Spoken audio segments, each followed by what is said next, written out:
వచ్చే వారం రైతు భరోసా నిధులు సేకరించాలని ఫైనాన్స్ శాఖకు సీఎం ఆదేశం. ఇప్పటికే 3,000 కోట్లు సిద్ధం. మరో 4,000 కోట్ల అప్పు కోసం ఆర్బీఐకి లేక. ఇది మన తెలంగాణ ప్రభుత్వం. అప్పు ఏంది, తీసుకోవడం ఏంది? 3,000 కోట్లు సంబంధించాలట, మళ్ళీ అప్పుకు 4,000 కోట్లట. ఎడిపోతుండండి, ఎంత దారుణమో. ఎల్లుండి రైతు నేస్తం సభకు సీఎం హాజరు. అదే రోజున అధికారిక ప్రకటన వెలువడే ఛాన్స్. సాగు భూముల్లో ఎకరానికి 6,000 చొప్పున సాయం. గతంలో నిధుల కొరతతో 4,000 ఎకరాల లోపు రైతుకు భరోసా. వచ్చే వారం నుంచి వానాకాలం రైతు భరోసా పథకాన్ని అమలు చేసేందుకు తెలంగాణ ప్రభుత్వం సిద్ధమవుతుంది. ఎకరానికి 6,000 చొప్పున రైతుల అకౌంట్లో జమ చేసేందుకు కసరత్తు చేస్తుంది. ఈసారి ఎలాంటి కటాప్ లేకుండా సాగు భూములు అన్నిటికీ పంట సాయం అందినట్లు సమాచారం. అయితే రైతు భరోసా స్కీమ్ కోసం కావాల్సిన నిధులను సమీకరించుకోవాలని సీఎం రేవంత్ ఆంజనేయులతో ఫైనాన్స్ డిపార్ట్మెంట్ అధికారులు ఆ పనిలో నిమగ్నమయ్యారు. ఎల్లుండి అధికారిక ప్రకటన. అగ్రికల్చర్ యూనివర్సిటీలో రైతు నేస్తం కార్యక్రమం సోమవారం జరగనుంది. దీనికి సీఎం రేవంత్ రెడ్డి చీఫ్ గెస్ట్గా వెళ్తున్నారు. అదే సమయంలోనే రైతు భరోసా స్కీమ్ అమలు తేదీని అధికారికంగా ప్రకటిస్తారని తెలిసింది. ఈసారి సాగు భూములు అన్నిటికీ ఎకరానికి 6,000 చొప్పున సాయం అందిస్తున్నారు. ఈ నేపథ్యంలోనే 4,000 కోట్లు ఆర్బీఐ గుట్ట లేఖ రాసిందట. మన తెలంగాణ ఉన్న పరిస్థితి. జూలైలో సర్పంచ్ ఎన్నికలు. వారం 10 రోజుల్లోనే ఎన్నికల తేదీపై స్పష్టత. అన్ని జీపీల్లోనూ కాంగ్రెస్ సత్తా చాటాలి. మంత్రి సీతక్క. ఇక కాంగ్రెస్ గెలిచి అంటే దేనికంటే అనుకుంటారు.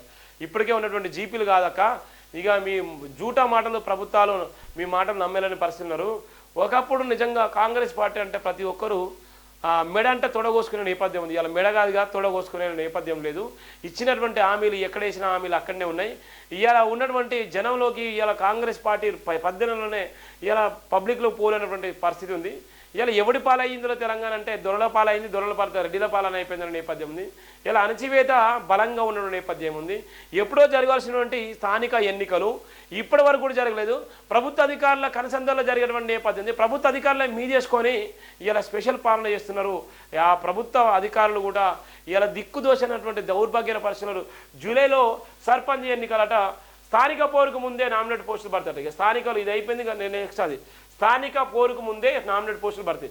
ముందుగా అనుబంధ సంఘాలకు అధ్యక్ష ప్రకటన. ఆ తర్వాత పీసీసీ కార్యవర్గానికి కాంగ్రెస్ పార్టీ కూడా ఇచ్చిన నేపథ్యం. నైట్ అర్ధరాత్రి జరిగిన నేపథ్యం. 2 గంటలకు ఇరాన్పై ఇజ్రాయెల్ వైమానిక దాడులు జరిగినాయి. ఈ దాడుల నేపథ్యంలో కూడా ఎంబటే ఎంబటే దీనికి సంబంధించిన నేపథ్యం ఉంటుంది. చూడండి ఎంత దారుణం, ఎటు పోతుందో చూడండి, ఎంత దారుణంగా ఉందో చూడండి.